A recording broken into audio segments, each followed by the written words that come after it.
La jeunesse, le premier événement olympique sur le sol africain.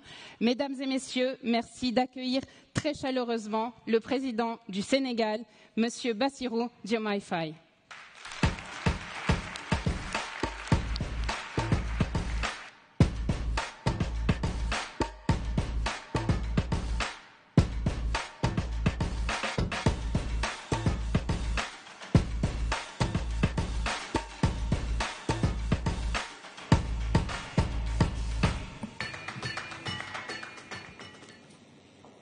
Excellences, Monsieur le Président de la République française, Monsieur Emmanuel Macron, chers collègues, chefs d'État et de gouvernement, Monsieur le Président du Comité exécutif du CIO, chers membres du mouvement olympique, Mesdames, Messieurs, je voudrais à l'entame de mon propos remercier le Président Emmanuel Macron et Monsieur Thomas Bach, président du comité exécutif du CIO, pour leur aimable invitation à ce sommet des Jeux du développement durable en prélude des Jeux olympiques Paris 2024.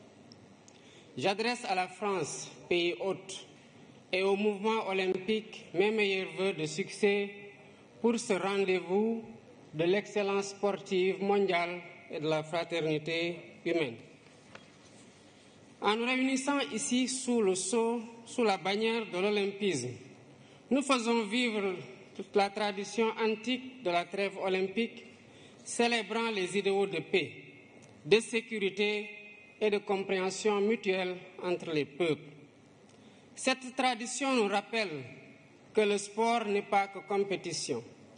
Il est aussi une humanité qui rassemble les peuples au-delà de leurs frontières et de leurs différences. C'est tout le sens de la résolution de l'Assemblée générale des Nations unies sur l'édification d'un monde pacifique et meilleur grâce au sport et à l'idéal olympique. Cependant, force est de constater que l'idéal olympique est aujourd'hui mis à rude épreuve par la tragédie de la guerre, de la violence sous toutes ses formes et des inégalités sans cesse croissantes au sein et entre les nations. Mesdames et Messieurs, ce sommet qui s'inscrit dans la continuité du pacte de Paris pour les peuples et la planète et la perspective du sommet de l'avenir en septembre prochain à New York nous interpelle sur l'urgence d'œuvrer de façon plus résolue à la réalisation des objectifs de développement durable. Inspiré par l'idéal olympique, notre rencontre devrait sonner le réveil des consciences sur les inéquités persistantes d'un ordre mondial historiquement dépassé. Si nous voulons que les choses changent, il nous faut changer les règles du jeu. Je pense à l'évasion fiscale, aux congés fiscaux abusifs et aux autres flux financiers illicites qui privent nos pays de ressources vitales au financement du développement. Je pense à la question lancinante du traitement juste et équitable de la dette ainsi qu'au système de notation biaisé sur l'évaluation du risque concernant l'Afrique. Je pense aux conditions inéquitables de la transition énergétique, quand certains partenaires interdisent le financement à l'étranger de sources d'énergie fossiles, y compris le gaz, alors qu'ils continuent d'utiliser eux-mêmes des sources beaucoup plus polluantes comme le charbon. Je pense à l'architecture de la gouvernance économique, politique et financière mondiale, héritée de la Seconde Guerre mondiale, dont la composition des organes et le processus de décision ne reflètent plus les réalités de notre temps.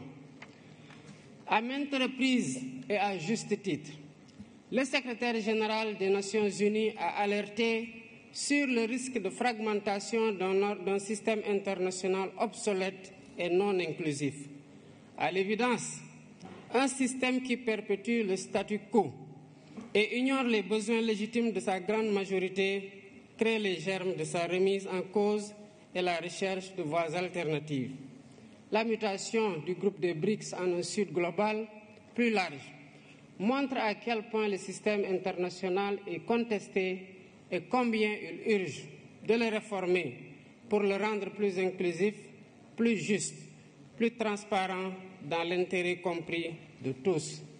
La réforme est possible si nous y mettons la volonté politique nécessaire. Excellences, Mesdames et Messieurs, dans 2 ans, le Sénégal accueillera le premier événement de l'olympisme en Afrique avec les Jeux olympiques de la jeunesse. C'est un honneur que nous partageons avec notre continent. Merci au président Thomas Bach et merci aux membres du CIO pour le choix unanime porté sur le Sénégal pour abriter ce rendez-vous historique de la jeunesse mondiale. Conformément aux engagements convenus, nous préparons l'événement en tenant compte de 3 impératifs. D'abord, la co-construction entre l'État, le CIO et le Comité national d'organisation sous la conduite dynamique de M. Mamadou Diagne Ndiaye, président du Comité national olympique sportif sénégalais. Ensuite, la maîtrise des dépenses publiques en privilégiant la réhabilitation et la mise à niveau d'infrastructures existantes pour abriter les compétitions. Enfin, le suivi renforcé des questions de sécurité, d'hébergement, de transport, de restauration et de santé, entre autres. Je remercie le CIO et tous les partenaires qui nous accompagnent pour faire cette première de l'olympisme en Afrique une fête de la jeunesse du monde et une réussite collective dont nous serons tous fiers. Je saisis l'occasion pour attirer l'attention du sommet sur le fléau insupportable du racisme et de la discrimination raciale qui continue de gangréner le sport dans un contexte de banalisation des discours haineux et xénophobes. Face au racisme,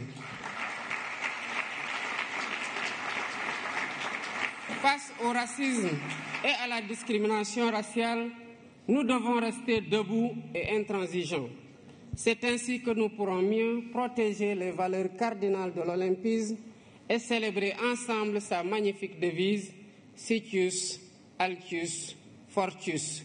Je vous remercie de votre aimable attention.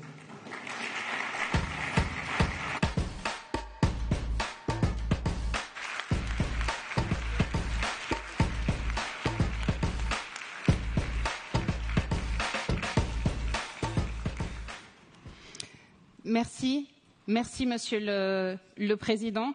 Pour clôturer